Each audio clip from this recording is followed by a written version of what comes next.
Você sabe, assim, eu sei que isso aqui é um pouco clichê que eu vou falar, mas você sabe que o mal como entidade não existe. O diabo. O que... Daqui a pouco eu posso até entrar no lance do diabo, mas Tá. vou falar do mal como o mal mesmo. Tá, um avatar do mal não existe. O deus do mal. É o Deus mal, não. Eu acredito assim. Quando a gente vai na Bíblia, aí eu vou ter que dar um pouquinho para trás para entrar nisso aí. Existe um anjo que rebelou contra Deus. Ele é vulgarmente chamado de Lúcifer. Esse nome não está na Bíblia. Não? Não? Lúcifer não está. Sério? Isso foi um erro de tradução do Jerônimo. Qual que era o Não nome foi que nem tava erro lá? de tradução. Na verdade, ele tem vários apelidos na Bíblia. Diabo, Diabalus, aquele que foi Sério? Tá na lançado Bíblia, através diabo? de Diabo, tá. Da hora. Satã, Quer dizer, que em hebraico interessante. significa advogado de acusação. Só que não é verdade. Por que diabo de acusação? Porque na Bíblia, ele começou o mal. Mas deixa eu abrir um parênteses aqui para fazer uma pergunta que muita gente faz. Tá, você é crente, né? Beleza. Deus criou tudo? Criou. Tudo que existe. A Bíblia fala isso. Ele criou todas as coisas. O Logos. Nada do que foi feito se fez sem ele. Beleza. Se Deus criou todas as coisas, tudo que existe foi Deus criou. Bom, vamos ver. Depende. Não, se existe, tá. O raciocínio. O mal existe? Existe. Então Deus criou o mal. Deus é o responsável pelo mal. Mas por isso que eu falei no início, o mal não existe. Em que sentido? O que eu vou falar é um pouco clichê, mas você sabe que no mundo da física, o frio não existe. É verdade. Existe a ausência de calor. O Tanto que escuro existe não um existe. limite pro frio. Exatamente. Existe a ausência de luz. É. Então, o mal também, nesse sentido, é como o frio, é como a escuridão. Ele não existe por si mesmo. O que existe é a ausência de Deus que causa a sensação do mal. E Deus, ele é um cavalheiro.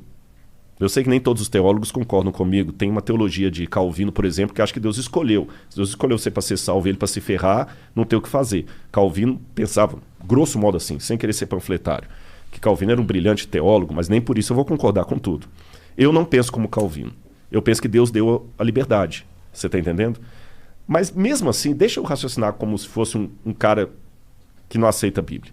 Pô, mas que sacanagem. Então tá bom, Deus deu alternativa. Mas ele fala assim, tá bom, ó, Igor, você vai me aceitar e eu vou te trazer pro céu. Se você não me aceitar, vai se lascar no inferno que eu vou te... Peraí. Então que Deus é esse? Parece aquele namorado possessivo. Sim. Ou namora comigo, ou então vou te matar. Não é assim. É porque, segundo a Bíblia, como Deus é o criador de tudo que existe, e nele há luz e treva alguma, o único que pode conceder a vida é Deus. Então, quando Deus fala desesperadamente, meus filhos, aceitem-me, porque senão vocês vão se lascar, não é como o namorado possessivo que fala com o menino assim, ou namora comigo, senão eu vou pegar um revólver e vou te matar. Não é isso. Seria mais ou menos como se a água pudesse dizer pro peixe, fique em mim, peixe, senão você vai se lascar. Quando a água fala assim, não é porque a água é possessiva. Eu estou usando uma onomatopeia aqui, né? Não é porque a água é possessiva, não é porque a água é namorado. É porque não dá pra viver fora. É porque não dá pra viver fora. Então, quando Deus apela, filhos, vivam em mim, porque senão vocês vão se lascar, é porque Ele nos ama. Eu não estou aqui para pregar, não é púlpito, mas isso faz parte da minha essência. Por isso que, para mim, o menininho me cumprimentando aqui do lado, cara, não é só eu simplesmente falar assim, pô, que legal, eu sou famoso. Não. O assunto que eu falo é arqueologia. É porque se o que eu falo for verdade, eu não posso ficar calado, Igor. Você está entendendo? E aquele lance que eu falei da cruz de Cristo, os romanos crucificaram milhares de pessoas. Mas aquela crucifixão de Jesus de Nazaré foi diferente. Por quê? Vou te falar por quê. Vou contar uma historinha para você. Um rei, vou responder igual Jesus. Jesus contava uma história, quando o pessoal perguntava. Um rei uma vez deu uma regra no reino dele. Ninguém pode roubar. Se alguém roubar, eu vou mandar arrancar os 2 olhos. Cara, funcionou, ninguém roubava. Você podia dormir com a porta aberta, o cara das trancas nem vendia tranca. Delegacia só quando era uma briga, assim. Até que um dia chegaram pro rei e falaram assim, majestade, nós pegamos um rapaz roubando aqui, a sua lei fala que tem que ter os 2 olhos arrancados. Ele falou, tudo bem, só que tem um problema, é o seu filho. É o príncipe. E aí? Vocês têm filhos? Tenho. Eu não tenho. O que você faria, monarca? Você é o rei. Se eu sou o rei, eu mando arrancar os olhos. E você, Igor? Bom, se eu sou o rei, se eu sou o Igor, eu ia apoiar. Não, minha filha não, irmão. Todo respeito aí. Eu perguntei de propósito. Mas se eu sou o rei... Você é o rei, Igor. E pai da sua filha ao mesmo tempo. Então, é que se eu sou o rei, eu preciso mandar arrancar os olhos, né? Você arrancaria mesmo da sua filha? Pensa nela agora. Cara, olha, se a gente quiser entrar nessa, eu forjaria a morte, eu executaria de mentira, exilaria a minha filha pra algum lugar, porque aí eu consigo manter o rei que pune quando alguém rouba e consigo salvar a vida da minha filha, só que eu não consigo manter ela perto de mim. Uhum. E teria uma coisa também. Você nunca ia poder olhar nos olhos da sua filha e falar, você tem um pai honesto. Verdade? Ah, mas por isso eu falaria. É porque o negócio do rei, de você não... É porque é um mau exemplo. Porque aí você abre a permissão, entendeu? E aí você vai ter uma... Se eu sou o rei, manda lá pro STF, lá no Brasil. Lá. Nem entra nisso porque eu não quero que o Flow tenha problemas. Nem eu. Bom, mas eu também não seria um rei que ia colocar roubo com perda de olho, né? Ah, funcionou. Ninguém roubava. Ah, mas funcionou porque é uma pena muito punitiva. Mas poderia ser uma pena não tanto punitiva que também funcionaria, talvez, né? Posso dar a solução bíblica para responder a pergunta dele? Por quê? Esse rei falou o seguinte: palavra de rei não volta atrás. E ele tinha um dilema, porque se ele mandasse arrancar os olhos do filho, o pessoal falou assim, pô, esse cara não tem misericórdia nem do filho, quanto mais da gente. É uma mensagem bem forte. Bem forte. Se ele poupasse o filho, o pessoal também fala assim, pô, se fosse o filho da faxineira, sabe o que ele fez? Ele falou o seguinte, como rei eu não posso voltar a palavra atrás. Mas como pai que ama, eu não tenho filho, tá, Monark? O Igor vai entender, o Igor tem mais autoridade para falar isso, que ele tem uma filha, eu não tenho. Tem duas. Tem duas. Como pai, eu também não posso negar a salvação para o meu filho que errou, mas está arrependido. São 2 olhos que a lei quer, são 2 olhos que a lei terá. Podem arrancar os meus olhos e deixa o meu filho.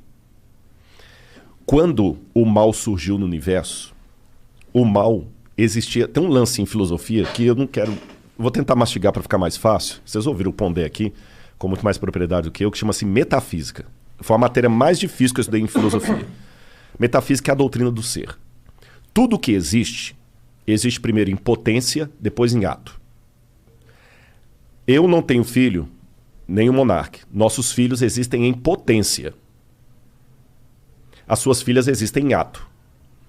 É potência mesmo, né, Monark? Não tem ninguém... É potência. É potência mesmo, pode ficar tranquilo. Não tem nenhuma certidão para ser reclamado, não. Nenhum DNA, não, brincadeira.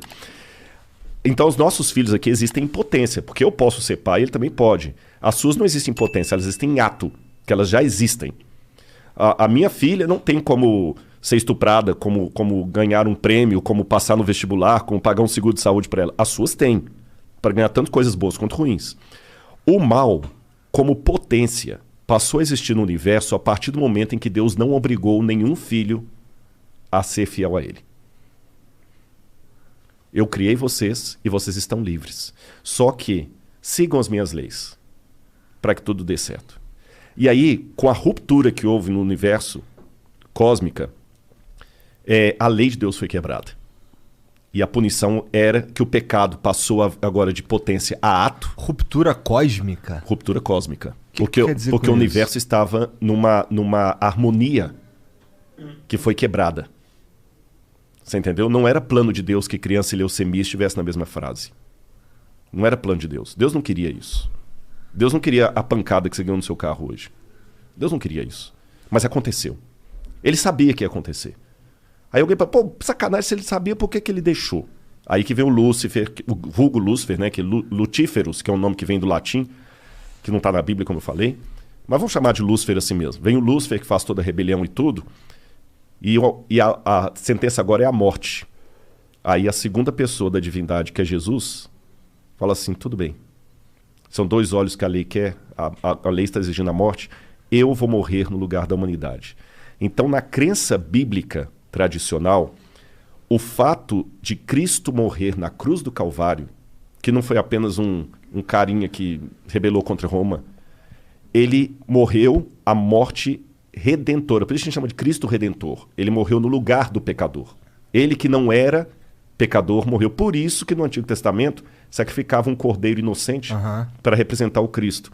Ele morreu. E é graças à morte dele que hoje, se algum de vocês receber uma notícia ruim de morte, eu tenho algo de esperança para falar concreta, real. Só uma notinha antes da gente continuar aqui, eu quero só botar agora, tudo que eu falo, eu gosto de pensar também com a cabeça do nosso ouvinte aí, que de repente não tem a base religiosa, que eu falei, esse cara tá falando tonteria, né? Se eu falasse aqui com vocês da teoria de Kardashev, Que é? Kardashev foi um físico russo, respeitadíssimo, que criou a hipótese que existem civilizações muito avançadas, muito mais avançadas do que a nossa, e cada uma dessas civilizações, ela usa melhor a energia do universo deles. Faz sentido. Né? É o que tá acontecendo com a gente, né? Exatamente. Devagarzinho. Só que ninguém viu essas civilizações. Uhum. Mas ele fala, existem, elas estão lá, e elas nos observam. Kardashev... Segundo a teoria do Kardashev. De que ano que ele viveu? O Kardashev é do início do século XX, 1920, 1930, Ah, tá. É moderno por aí, até. é moderno. Ele é contemporâneo da época de Einstein, aquele pessoal todo lá. Entendi. Então, quer dizer, o Kardashev, quando ele coloca isso, se eu falar da teoria de Kardashev numa faculdade de física, ninguém vai rir da minha cara. Só qual que é a prova empírica, matemática, científica que eu tenho disso aí? Zero. Mas se eu falar de Deus e de outros mundos, aí parece conto da carochinha. Por isso que eu fico muito... Pô, de fato, na boa, eu fiquei muito legal de vocês terem me chamado aqui, porque vocês não têm preconceito.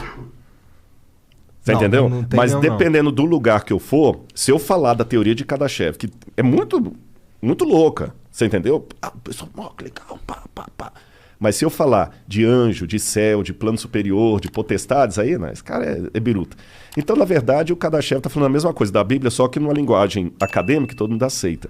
E para mim, como acadêmico, antes de ser pastor ou crente, eu falo para você, faz um sentido medonho o plano da salvação em Cristo Jesus, sabe? Faz um sentido medonho. E ele mudou minha vida, cara.